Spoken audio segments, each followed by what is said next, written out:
Once upon a time, in a faraway village called Umweze, nestled between tall mountains and thick forests, there lived two children named Uzoma and Adaku.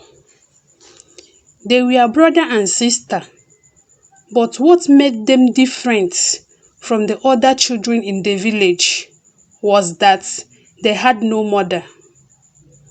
Their mother had passed away when they were very young, leaving them to be raised by their aging father, Mazi Uche. Despite Mazi Uche's best efforts, life was tough for the small family.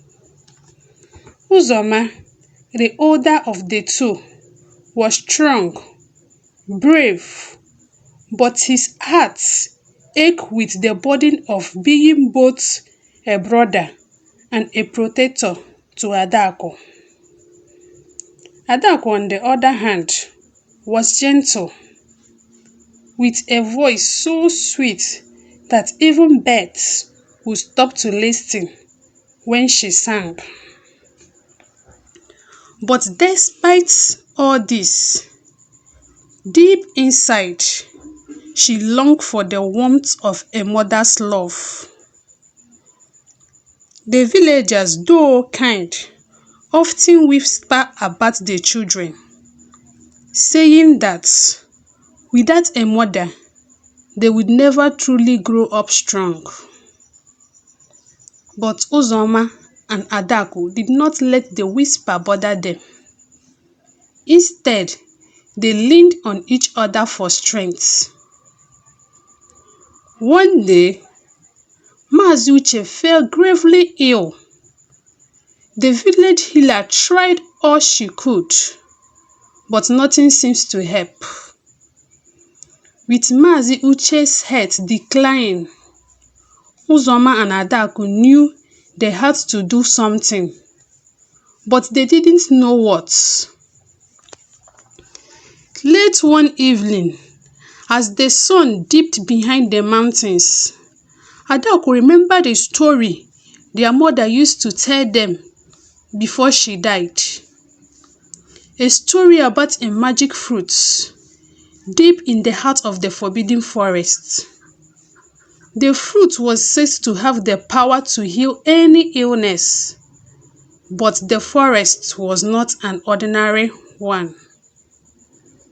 It was guarded by a fearsome creature known as the three-eyed lion.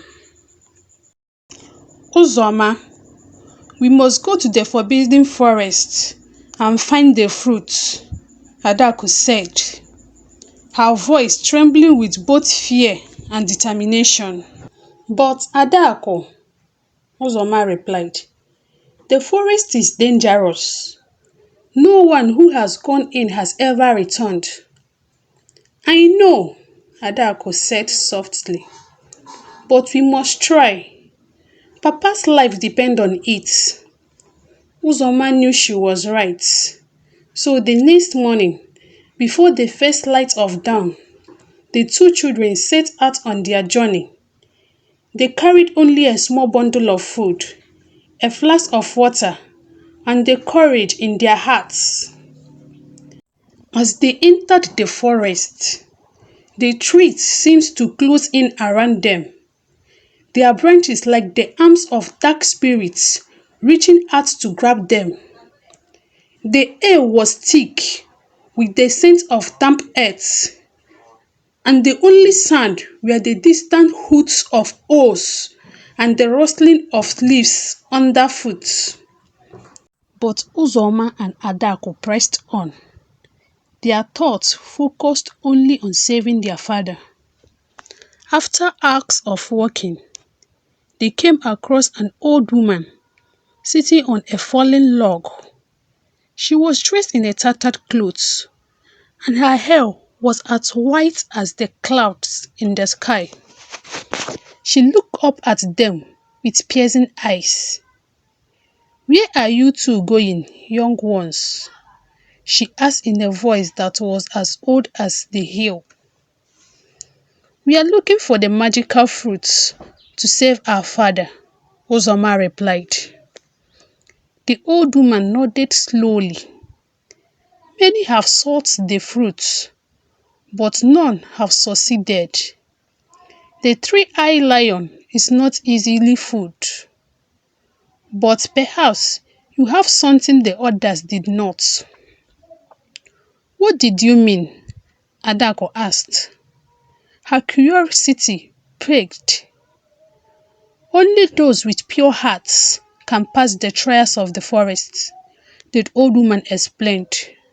But beware, the three-eyed lion can see into your soul with its third eye. If your heart is not pure, you will never leave the forest.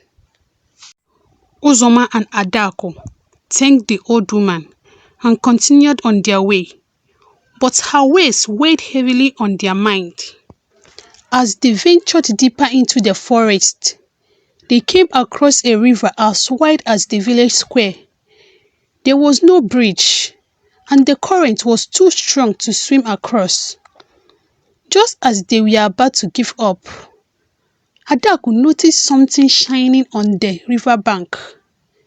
It was a small golden fish, struggling to breathe, having been washed up by the current. Without thinking, Adaku scooped up the fish and gently placed it back into the water. As soon as the fish touches the water, it grew larger and larger until it became a giant fish big enough to carry them across the river. Climb onto my back, the fish said in a voice as clear as the bell. Uzoma and Adaku did as they were told, and the fish swam across the river, bringing them safely to the other side. Thank you, Adaku said, as they stepped onto the shore. You are kind, and for that, I will give you a warning, the fish replied. The three-eyed lion fears only one thing, a song sung with a pure heart. If you find yourself in danger, sing, and you may just survive. With that, the fish disappeared back into the river, and the children continued on their journey. Finally, after what felt like days, they reached a clearing in the forest.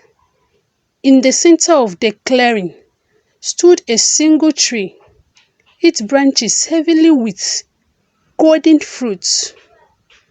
But standing guard at the base of the tree was the three-eyed lion. The lion was larger than any creature they had ever seen, with a mane that glowed like the sun and the three piercing eyes that seemed to look right into their souls.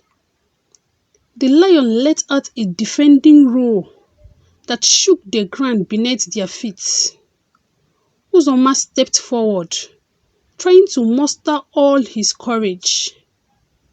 Please, we need the fruits to save our father, he replied.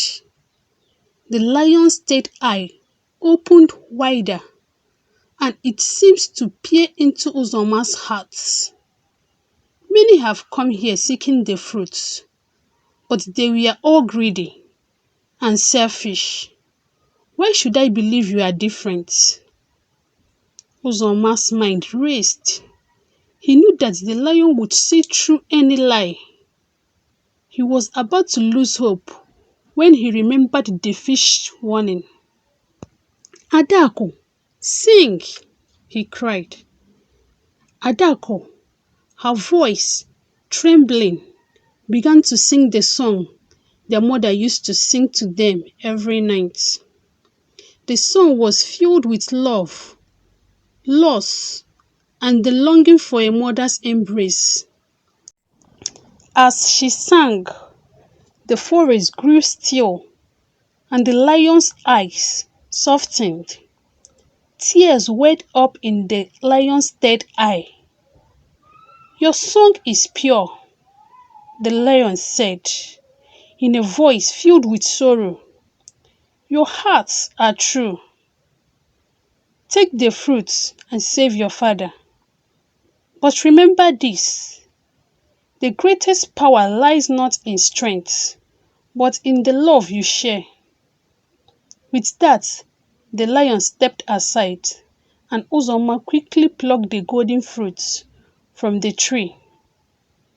Then they thanked the lion, who nodded, and then vanished into the forest, leaving only the sound of Adako's song lingering in the air.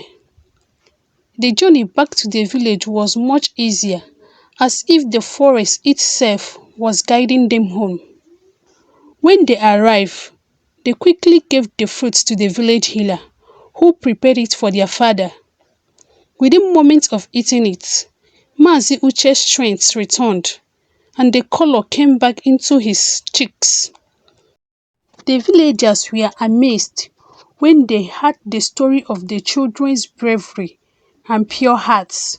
From that day on, they no longer whisper about Uzoma and Adaku being motherless. Instead, they spoke of their courage and the love that have saved their father. And so, Uzoma, Adaku and Mazi Uche live together stronger than ever, with the memory of the mother guiding them like a light in the dark. As for the three-eyed lion, it was said that his spirit still watches over the forest, guarding the tree with the golden fruits, waiting for those who come with pure hearts and love, for they are the ones who will succeed where others have failed. Here comes the end of our story. The moral of this story. The story of Uzoma and Adaku teaches us that true strength does not come from physical power or words, but from the purity of our hearts and the love we shared with others. In the face of challenges, it is our kindness, courage, and honesty that will guide us through even the darkest times. Just as the three-eyed lion feared a pure heart song, the greatest obstacle can be overcome by the strength of our inner goodness. Thank you for watching my video. If you know you enjoyed this story, please like, subscribe, and turn on the notification bell so as to be notified when I post another video. See you in my next video. Bye.